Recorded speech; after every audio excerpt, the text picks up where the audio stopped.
You're scrolling through job listings for software engineers, six-figure salaries, remote work, insane opportunities, but then bachelor's degree in computer science required. Wait, does that mean you're out of luck? There's no need even to have a college degree at all. You don't need a degree to be a great software engineer, but that begs the question. If not a degree, then what? That's exactly what we're covering today. Whether you're starting from scratch, switching careers, or just figuring things out, I'll walk you through a step-by-step roadmap to break into software engineering in 2025.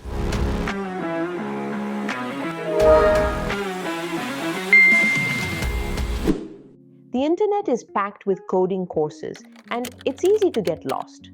Before investing in a degree or boot camp, give yourself 30 days to commit to coding and see if it excites you. If you want to start in back-end development, I recommend Python. It's easier for beginners, or Java for object-oriented programming. This should be enough for an entry-level or junior engineering role. But if you're aiming to stand out or applying for higher roles, you need to go beyond basic coding. Learn to work with data and how systems interact. Build a good understanding of version control, basic DevOps, and Linux CLI, and cloud platforms like AWS, Azure, GCP is a bonus. Not must, but helpful in the long run. Once you've got the coding basics, what's next? Do you need a CS degree, a boot camp, or can you self-learn? It depends on several factors, including time, financial commitment, career expectations, and personal learning preferences. A traditional CS degree provides a deep understanding of computer science concepts, strong networking opportunities, and internship possibilities, making it great for long-term career stability. However, it requires 3 to 4 years of commitment, can be expensive, and often focuses more on theory than practical skills. A coding bootcamp is a great option for those looking for a structured, fast-track approach to landing a job. These programs emphasize hands-on learning, often include career support, and can help break into tech quickly. The downside is that bootcamps can be costly, and their quality varies significantly. So, it's essential to research and choose one with strong job placement rates. Self-learning is the most flexible and cost-effective path. You can learn at your own pace from resources like FreeCodeCamp, the Odin Project, and CS50. I'll link some affordable resources down in the video description. AI tools can also be helpful in understanding concepts, but always cross-check information with official documentation to ensure accuracy. The challenge with self-learning is that it requires strong discipline and motivation. Since there's no structured career guidance, creating and sticking to a structured learning plan can be tough.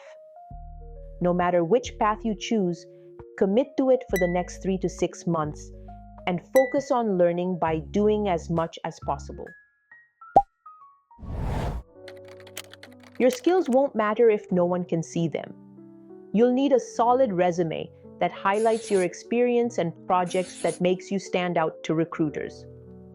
Portfolio is also a great option to showcase your technical abilities, and also a great learning experience in setting up and maintaining a website. If you have any GitHub projects or open source contributions, you can also include those in your resume or portfolio. Even if you don't have any projects or portfolio to showcase, that's okay. It's not end of the world. Just make sure to put your best foot forward when presenting yourself. And speaking of putting your best foot forward, let's move on to interview preparation. Most software companies have a standard interview process as of now. The number and type of interviews depend on the level of the role you're applying for. As for preparation, practice commonly asked coding questions on LeetCode. Filter problems based on the company if you're preparing for a specific role. For system design interviews, focus on understanding the fundamentals of scalability, distributed systems, and architectural trade-offs. You should be able to explain why certain technologies are used and their pros and cons. For managerial or behavioral rounds, be prepared to discuss your problem-solving approach, how you collaborate in a team, and how you handle challenges. I recommend mock interviews to familiarize with coding setup and especially the interview time management. There are some resources like interviewing.io that can help you prepare, so I'll link some resources down in the video description. Job hunting is a skill on its own, so don't wait until you feel ready to start applying. Interviewing with companies will give you a reality check on areas that need improvement. Identify gaps in your knowledge, work on them, and remember, you can always reapply.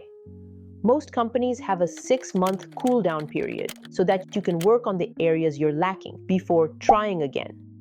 Start by having an online presence, create a LinkedIn profile, and build genuine connections.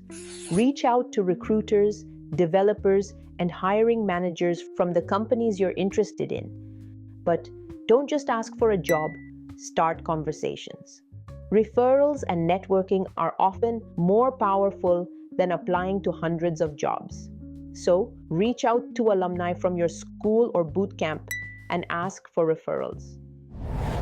Becoming a software engineer, it's really all about consistency. You don't actually need a degree. What you truly need are skills, confidence, and a solid network.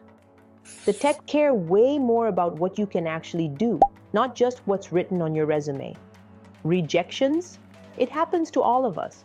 But here's what matters. Keep applying, keep coding, and keep getting better. If you're interested in learning more about interview preparation or need guidance, drop a comment below and I'll reach out or join our Discord community for real-time support. Thanks for watching, and I'll see you in the next one.